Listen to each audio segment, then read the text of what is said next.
बहुत गूढ़ प्रसंग है। अगर आज का प्रसंग समझ लेंगे तो प्रियाजू के चरणों में लिपट जाएंगे कि मेरे बस की बात नहीं। ध्यान से सुनिएगा। आत्मैव तदिदं विश्वम सृज्यते सृजति प्रभु। बहुत सुंदर विषय। भगवान ने अपने आप से अपने आप का सृजन किया है, दूसरा कुछ नहीं। इस संसार समुद्र से पार होना बहुत कठिन है, क्योंकि भगवती माया का ऐसा आकर्षण है कि एक क्षण में हम सत ज्ञान भूल जाते हैं।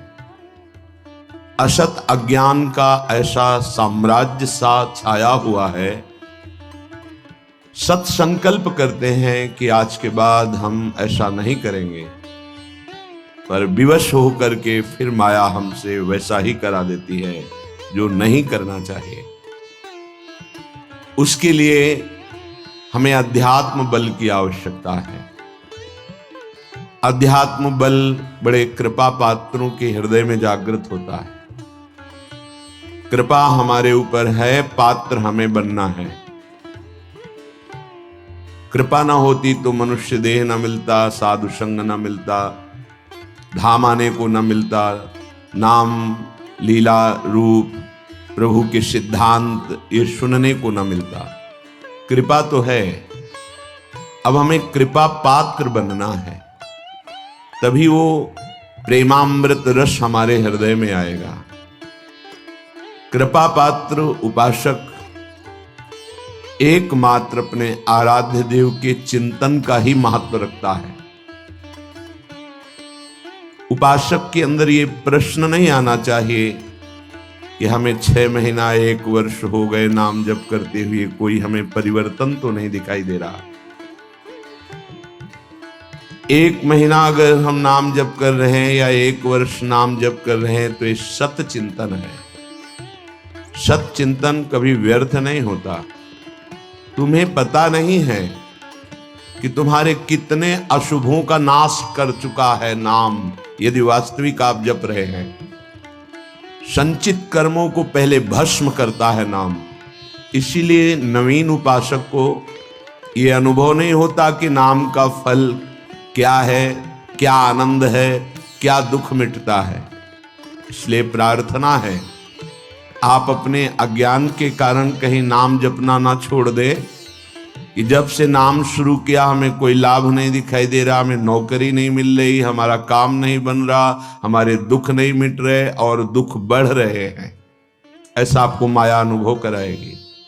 पर आपको दृढ़ विश्वास रखना है सदगुरुदेव के वचनों में, शास्त्र वचनों में, संतवाणी में। इसी विश्वास के सहारे हम अध्यात्म बल से युक्त हो जाते हैं। नहीं तो जब हम नाम जप करते हैं तो सबसे पहला काम नाम का होता है गोदाम में आग लगाना। जो हमारे संचित कर्मों का शुभ अशुभ गोदाम है उसको भस्म करता है।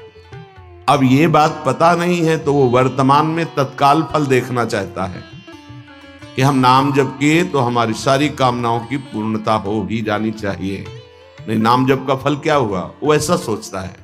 पर ऐसा नहीं है। नाम जब सबसे पहले अशुभों का नाश करता है, फिर शुभ फंसाने वाले जो होते हैं वो उनका भी नाश कर देता है। इसके बाद क्रियमाण पूरा परम पवित्र करके भगवद अर्पित कराता है, प्रारब्ध भोगने की सामर्थ्य देता है। फिर आनंद का ऐसा उन्माद होता है, आनंद की ऐसी उत्तम अवस्था होती है जो वाणी से वर्णन नहीं की जा सकती। आप धैर्यवान बने, उत्साह पूर्वक नाम का जप, नाम का कीर्तन, नाम का चिंतन करें। परिणाम बहुत मंगलमय होगा। थोड़ा धीरज रखें, थोड़ा विश्वास करें। न एक एक नाम आपको उठा रहा है, अभी आपको समझ में नहीं आएगा। जब आपके पाप नष्ट हो जाएंगे, हृदय निर्मल होने लगेगा, तब आपको समझ में आएगा। मेरा मन प्रियाजू की कृपा से इस प्रेम रस में आविष्ट हो गया है। अब मेरे लिए वृंदावन से उत्तम कोई नहीं, क्योंकि वृंदावन ने मुझे प्रियाजू प्रदान किया, प्रियाजू के चरणों का प्रेम प्रदान किया, राधा नाम प्रदान किया। अब किसी की कोई मर्यादा नहीं। प्रेम की अपनी स्वयं की मर्यादा है कि वो किसी की मर्यादा नहीं रखता। प्रीति न काहू की कान विचार, ये प्रेम है। प्रीति की रीति रंगीलो ही जाने। अगर प्रेम का सही रूप कोई जानता है तो प्रभु श्री कृष्ण जानते हैं। इसलिए वो मर्यादा पुरुषोत्तम के रूप में जब अवतरित हुए तो एक एक मर्यादा का पालन। और जब लीला पुरुषोत्तम प्रेमावतार श्री कृष्णचंद्र जी महाराज की लीलाओं को समझना सदगुरु की चरण शरण में बैठकर ही हो सकता है। जो रसिक हैं, जो लाडली लाल के रस में डूबे हुए रसिक सदगुरुदेव हैं, उनके चरणों के समीप बैठकर ही इनकी लीला समझ सकते हैं। नहीं, इनकी लीला बड़े बड़े मुनियों के लिए भी अगोचर ही है। न देवैर ब्रह्मादेर न खलु हरि भक्तैर न सुहृदा, ये स्वयं बाके हैं, इनकी लीला भी बाकी है। ये बाके की बाकी लीला को जिसका कहीं कुछ बाकी नहीं रह गया वही समझ सकता है। कोई भी चाह, कोई भी लालसा यदि बाकी है तो बाके की लीला को नहीं समझ सकता। जिसका हृदय समस्त कामनाओं से इच्छाओं से रहित हो चुका है और प्रेम रस का रसिक हो गया है, वो इनकी लीलाओं को जानता है। श्रीपाद कह रहे, ये मैंने इसलिए कहा कि मेरा मन श्यामा श्याम के प्रेम में अब प्रवेश कर गया है और ये प्रेम पंचम पुरुषार्थ है। तो उपासक को बड़ी कृपा है यदि वृंदावन धाम आने को मिले, आश्रय मिले, वास करने को मिले, उसमें विशिष्ट कृपा के सत्संग मिल जाए। सत्संग से हमारे समस्त संशयों का नाश हो जाता है और हृदय दृढ़ हो जाता है कि अब मैं मुक्त होना चाहता हूं। जीवन मुक्त महापुरुष ही प्रेम में प्रवेश होता है, ध्यान रखना। प्रेम रस तभी प्राप्त होता है, पहले प्रेम जीवन मुक्त करता है, तत्वबोध कराता है। सर्वान वस्तु तया निरीक्ष परम स्वाराध्य बुद्धिर्मम, जो उपनिषद कहते हैं सर्वम खलमिदम ब्रह्मणे नानास्ति किंचन, इसका पहले बोध होता है, फिर प्रेम रस प्राप्त होता है। जीवन मुक्त करके विदेह स्थिति से फिर वो प्रेम प्रदान करते हैं। जैसे पांचों भूले देह सुधि, ये विदेह स्थिति है, तब छठे भावना रास की, तब वो भावना में प्रवेश करता है। इतनी ऊंचाई हम अपने साधन बल से नहीं प्राप्त कर पाते, ये गुरु कृपा बल से। तभी कहा है रे मन रसकन संग बिन रंच न उपजे। एक साधारण बिना साधन जानने वाले को भी प्रिया जो मिल गई। क्यों? क्योंकि सीधे रसिक कृपा और आसक्ति मेरी लाडली मेरी प्रिया जो, वो दुनिया के शास्त्रों का परिचय नहीं जानता, सिद्धांतों का परिचय नहीं जानता, बस उसके हृदय में एक बात बैठ गई, मेरी प्रिया जो, मेरी स्वामिनी, मेरी प्राण प्रिय सखी लाडली जो, बात बन गई। ये जन्म बंधन से कर्म बंधन से मुक्त होना बहुत कठिन विषय, बहुत कठिन। जब शास्त्रों का स्वाध्याय करो तब पता चलता है। तभी कहते हैं भगवत प्राप्ति अत्यंत कठिन, पर वो गलत शब्द है। भगवत प्राप्ति अत्यंत सरल। संसार का राग, शरीर का राग छोड़ पाना बड़ा कठिन, इसीलिए परिणाम को वो कठिन बोल देते हैं। परिणाम को कठिन बोलने से घाटा हो जाएगा, हम डर जाएंगे कि हम भगवत प्राप्ति नहीं कर पाएंगे। हमें उत्साह रखना है कि भगवत प्राप्ति बहुत सरल है। कठिन है शरीर संसार का राग छोड़ना, और इसकी जिम्मेवारी है गुरुदेव की। बस आप उनके कथनानुसार चले तो शरीर और संसार के राग का नाश हो जाएगा। परमार्थ का स्वरूप कल के सत्संग में वर्णन किया गया कि उपासक चाहे वो गृहस्थ हो या विरक्त, यदि इस मार्ग में उन्नति प्राप्त करना चाहता है तो किसी के स्वभाव या कर्म की ना तो प्रशंसा करे और ना निंदा करे। क्यों? जब वो गलत कर रहा है तो हम निंदा क्यों ना करें? तुम क्रिया को देख रहे हो लेकिन पावर को नहीं देख रहे। पावर गोविंद है उसमें, सामर्थ्य गोविंद है उसमें। उपासक उपास्य देव को देखता है, क्रियाओं को नहीं देखता। बोले नहीं, बहुत गंदा आदमी, उससे हम भगवान कैसे मान सकते हैं?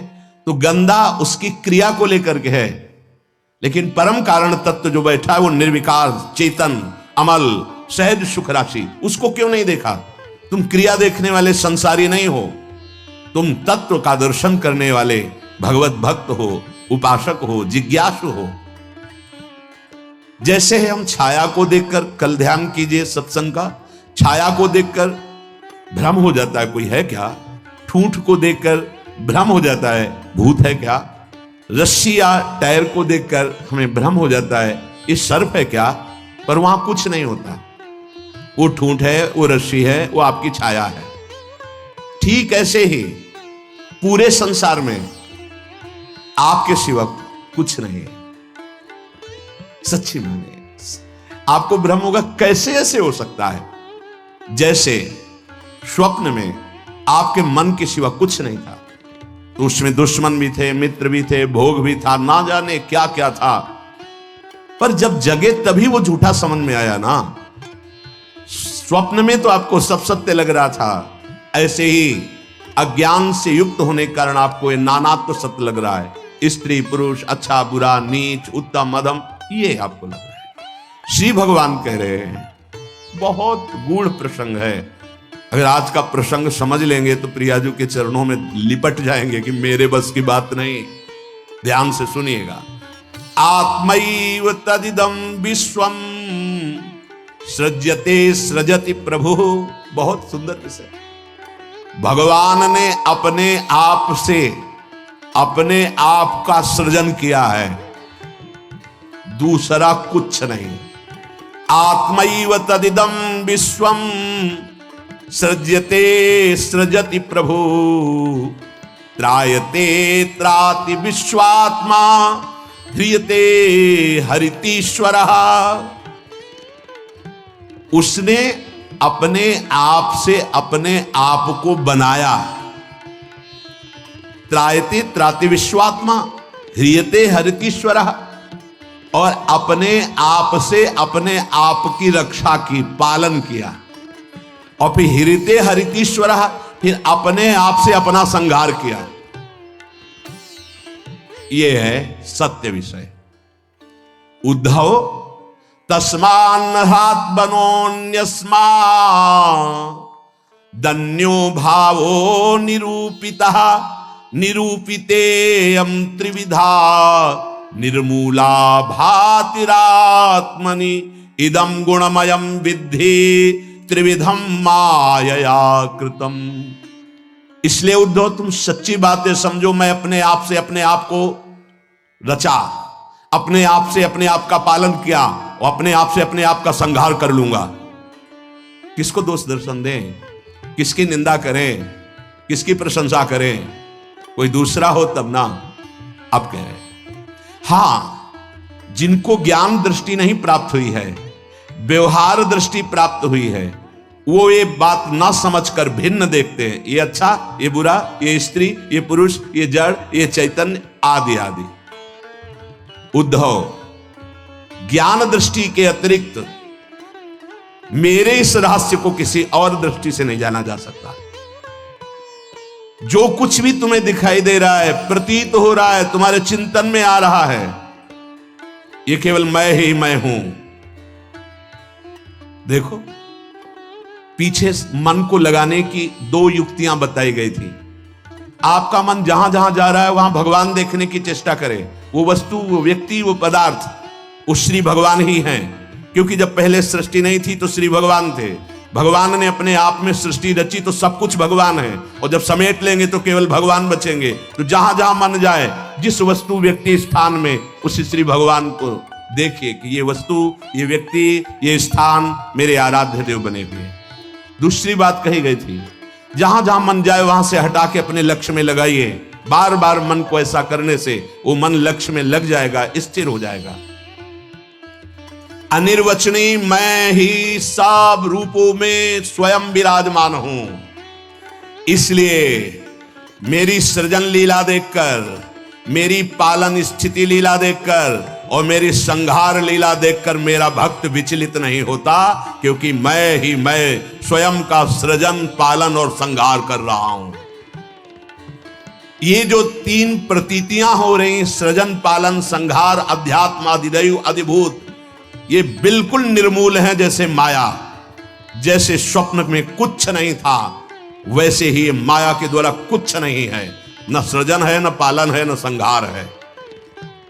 मान सकते हो? मलिन अंतःकरण अज्ञान की स्थिति में कैसे मान पाओगे? ना होने पर यह प्रतीत हो रहा है। कैसे? ये तीन गुणों के प्रकाश से, सतोगुण, रजोगुण, तमोगुण के प्रभाव से दृष्टा, दर्शन, दृश्य, ये त्रिविधता पैदा हो गई। ऐसी त्रिविधता को मिटाने के लिए हमें मानव जन्म मिला है, साधना मिली, किसी और को पाने के लिए नहीं, अपने आप को जानने के लिए। एतद् विद्वान मदुदितम ज्ञान विज्ञान नैपुणम न निंदन्ति न च स्तौति लोके चरति सूर्यवत्। जो मेरे इस परमार्थ सिद्धांत को जान जाता है, वो ज्ञान विज्ञान में उत्तम स्थिति को प्राप्त हुआ महात्मा ना कभी किसी की प्रशंसा करता है, ना किसी की निंदा करता है। वो सूर्य के समान पूरे त्रिभुवन में समभाव से विचरता है। प्रत्यक्षेणानुमानेन निगमेनात्म संविदा आद्यंतवद सज ज्ञात्वा निसंगो विचरेदिह। इसलिए मेरा भक्त प्रत्यक्ष से, अनुमान से, शास्त्र से, आत्मानुभूति से, महापुरुषों से वो ये जान चुका है ये माया का त्रिविध खेल चल रहा है, सतोगुणी, रजोगुणी, तमोगुणी, पालन, सृजन, संहार। इसलिए वो सबसे असंग हो जाता है। ये स्थूल सूक्ष्म कारण तीनों लोग असंग होकर के वो अपने आप से अपने आप में तृप्त रहता है। धन्य है ऐसा महापुरुष जो अपने आप से अपने आप में तृप्त रहता है, वो असंग भाव से विचरता है। उद्धव जी को एक प्रश्न यहां परेशान करने लगा। जैसे एक शूरवीर योद्धा सामने से वार सहकर कदम आगे बढ़ाता है, ऐसे तुम्हें वीर योद्धा की तरह चलना होगा। कायर मत बनना, तुम्हारे जीवन में कठिनाइयां आएंगी। चल चला चल राह में अनुभूतियों का ले सहारा, कौन तेरा साथ देगा, व्यर्थ में किसको पुकारा। उन्हीं के ऊपर ज्यादा प्रहार करते हैं जिनको रोना धोना पसंद है, इसीलिए समझाते हैं अपनी बात किसी से कहो मत। उपासक को कभी नहीं कमजोर पड़ना है।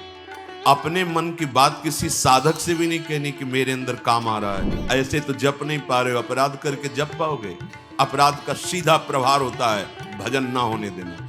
कायर मत बनना, तुम्हारे जीवन में कठिनाइयां आएंगी, आपको लड़ना है इनसे। लड़ना क्या, आप प्रियाजू के हैं, ये ठसक रखेंगे, डर के भाग जाएंगे। कभी कभी ये अति भीषण बन तन मन पर है छा जाती, ऐसी वासना छा जाती, कुछ सुनाई नहीं देता है। बस जो वासना की प्रेरणा है बस वही करना है। अब उपासक घबरा जाता है। अच्छा, जो बड़े महापुरुष हैं, अब उनके लिए दूसरा कोई बचा नहीं जिससे वो करुणा करें। बात समझो, सब में वो अपने आराध्य देव को देख करके शांत हो चुके हैं। जो साधक है उसे समय नहीं है कि सहयोग करे, क्योंकि वो अपने लक्ष्य में दृढ़ है। तो सच्ची मानो, आपका विश्वास और आपकी श्रद्धा ही केवल आपका साथ देगी। इस मार्ग में कोई तुम्हारा साथ देने वाला नहीं, साथी नहीं है। और जो साथी बना के चला वो गिरा, ये भी बात समझ लेना। चल चला चल राह में अनुभूतियों का ले सहारा। अगर तुम अपनी अनुभूतियों को अपने साथ रखोगे कि पग पग पर मेरे कृपालु आराध्य देव ने कैसे मुझे संभाला है, फिर कोई तुम्हें जरूरत नहीं किसी के सहयोग की। तुम्हारी अनुभूतियां ही तुम्हें आगे बढ़ा देंगे। चल चला चल राह में अनुभूतियों का ले सहारा, कौन तेरा साथ देगा, व्यर्थ में किसको पुकारा। इस मार्ग का साथी केवल हरि का भरोसा, हरि का बल है। जो निराश होकर के रोने लगता है, ये भेड़िए की तरह है और बालक के ऊपर ही इनका प्रहार होता है। वयोवृद्ध या ज्ञान वृद्ध के ऊपर भेड़िए का प्रहार नहीं होता। ये काम क्रोधादि उन्हीं के ऊपर ज्यादा प्रहार करते हैं जिनको रोना धोना पसंद है। किस बात के लिए, मुझे ये चाहिए, मुझे ऐसा, मुझे रहा नहीं जा रहा, मुझे सहा नहीं जा रहा, मेरे से भजन नहीं हो रहा, मेरा मन नहीं। तुम मन हो, तुम तन हो, तुम भोगों के अभाव से ग्रस्त हो। नहीं नहीं, भूल मत करो। जो निराश होकर रोने लगता है उस पर ये विकार हावी हो जाते हैं। इसीलिए समझाते हैं अपनी बात किसी से कहो मत, क्योंकि नासते विद्यते भावो ना भाव विद्यते। इनकी सत्ता ही नहीं काम क्रोध लोभ की। जब आप इनकी सत्ता देते हैं स्वीकार करते हैं तो ये आपके ऊपर हावी होते हैं। सच्ची अगर सत्ता ना दे तो इस समय नहीं दे रहे हो सत्ता, कौन सा विकार आपके ऊपर चढ़ा हुआ है, अभी आप उनका चिंतन करें, उनकी सत्ता दे तो अभी जिस विकार का चिंतन करेंगे उसी विकार से ग्रसित हो जाएंगे। जो कमजोर अपने को महसूस करता है, देखो दैन्यता भगवत मार्ग की वो अलग बात है, लेकिन विकारों के लिए कमजोर होना ये भगवत मार्ग के पथिक का लक्षण नहीं है। सहना ही तो है ना, भोगने के बाद तो और डबल सहना होता है। तृष्णा होती और कामना होती, दोनों। जब तक भोगा नहीं तो केवल कामना थी, और जब भोग लिया तो उसकी तृष्णा भी साथ है, तो जलना तो पड़ेगा। तो ऐसे जो भयावह दृश्य उपस्थित कर रहा है मन विकारों को लेकर के, उपासक को